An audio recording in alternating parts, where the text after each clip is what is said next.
All right, so I've been playing Need for Speed Underground on the Dolphin emulator, so the GameCube, and I've been having a really good time, and I want to talk about it. So if you're new to the channel, hit the subscribe button, hit the like button, please leave a comment. Thank you.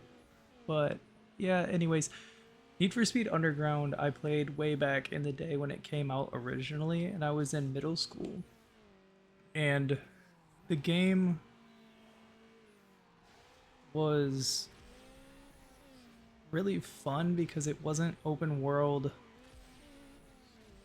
and it was my first introduction to like a RPG style like upgrade system in a racing game that was more like hip hop and like, you know, underground focused, where you could choose like the size of the rims and the neon lights and stuff and the system.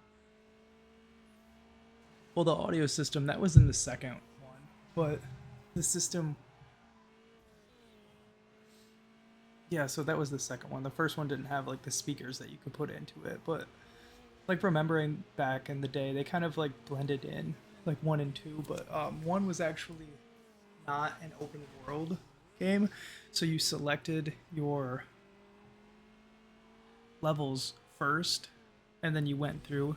But they introduced drifting, drag racing, circuit racing, and then also the like the traditional laps, but like they did like a sprint race also. So like there was a variety of things that you could events that you could take place in participating in, and I really had a blast kind of revisiting this game and seeing how hard the AI is in that game, because the AI is, it's difficult and aggressive. Like it's really aggressive how they kind of just come at you whenever they're around you, and the catch up in that game, the rubber banding is crazy.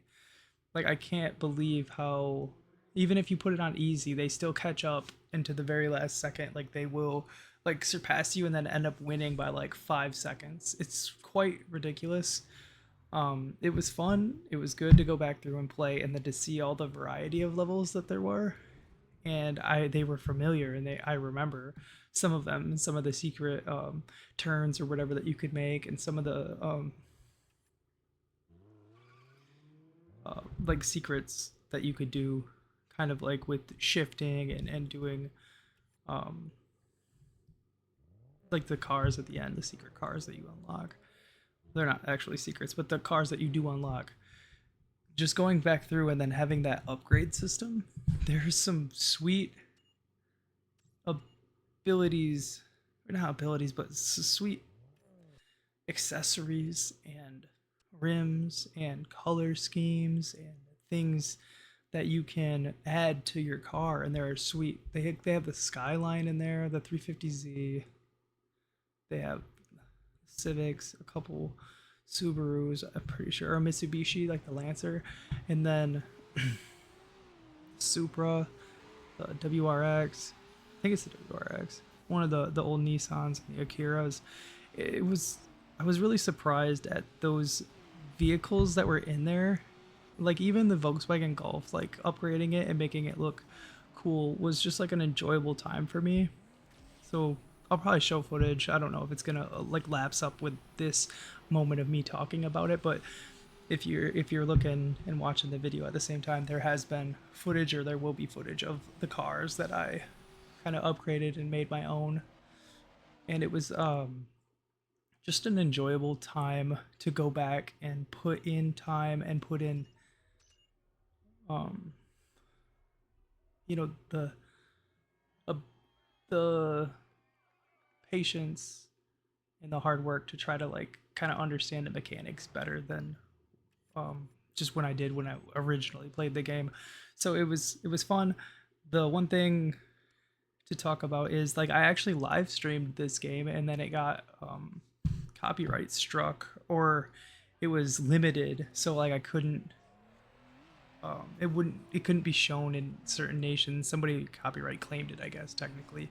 So I took it down, and then now I'm just gonna make a video about it. I'll take out the audio, the music, and I'll leave, me talking over the gameplay without the music playing.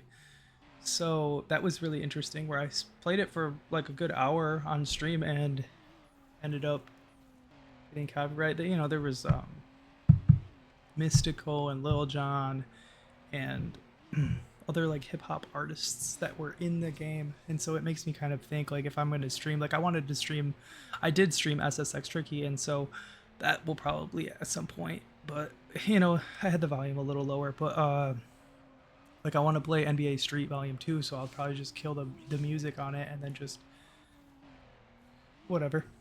I'll figure it out. But yeah, Need for Speed Underground, I really think that the racing is top notch for being that old. So at this point, it's like 20 years old. And it's great. The graphics, when you upscale it, I'm using the Sur 8, running through the Dolphin emulator 4 times. I think it's 4 times resolution. It's up to 1440p. And this thing's handling it like a champ, running perfectly fine. Yeah, 1440p, 60 frames, and it looks amazing. It's kind of the same deal with other things when you're emulating it. It's like the stuff that was like pre-rendered or like pre-recorded and then playing is not that great of quality because it can't get upscaled because it's just like playing video that was taken at that time. But like the street and the movement and the car and like the people look like crap. I'll be honest about that. And some of the textures are crappy, the trees and stuff. But like it, when you're traveling fast, it has a sense of speed and it has a sense of weight to your things that you can do. And there are, the struggle is real. Like if you crash into something and it's over, like you can try to catch up, but chances are you're not going to be able to. But it really just kind of plays into that style of game where it's like a traditional older game where like you either finish or you restart right at where you messed up, or you just keep trying to get better at it, because these games at that point in time weren't meant for you to just like beat in one sitting. It was like that was your game for like the next 6 to 8 months. So like I would play that game over and over because that was all I had access to. Now I have a bunch of means to do things and a disposable income, and like I have 2 copies. I have the PS2 and the GameCube copy of Need for Speed Underground. So it's nice to be able to kind of like put it in and then play it on one device where I can just kind of pull it up and then play it without having to like, go through my stash of stuff. So, but this game is amazing. I prefer it over the second one. The second one, I played that also. I'll probably make a video on that too soon. And the open world and the graphics, and then trying to locate all of the shops, the little secret shops with the lights that are like glowing, like for you, like it was cool. It was nice. It was a cool open world, but like I prefer kind of like to select the level and then just go into it, as opposed to just kind of wandering around and then racing individuals like that. So yeah, Need for Speed Underground, Dolphin emulator, GameCube. I have nostalgia for that game from the past, and I will probably continue playing it randomly here and there. But yeah, thanks for tuning in.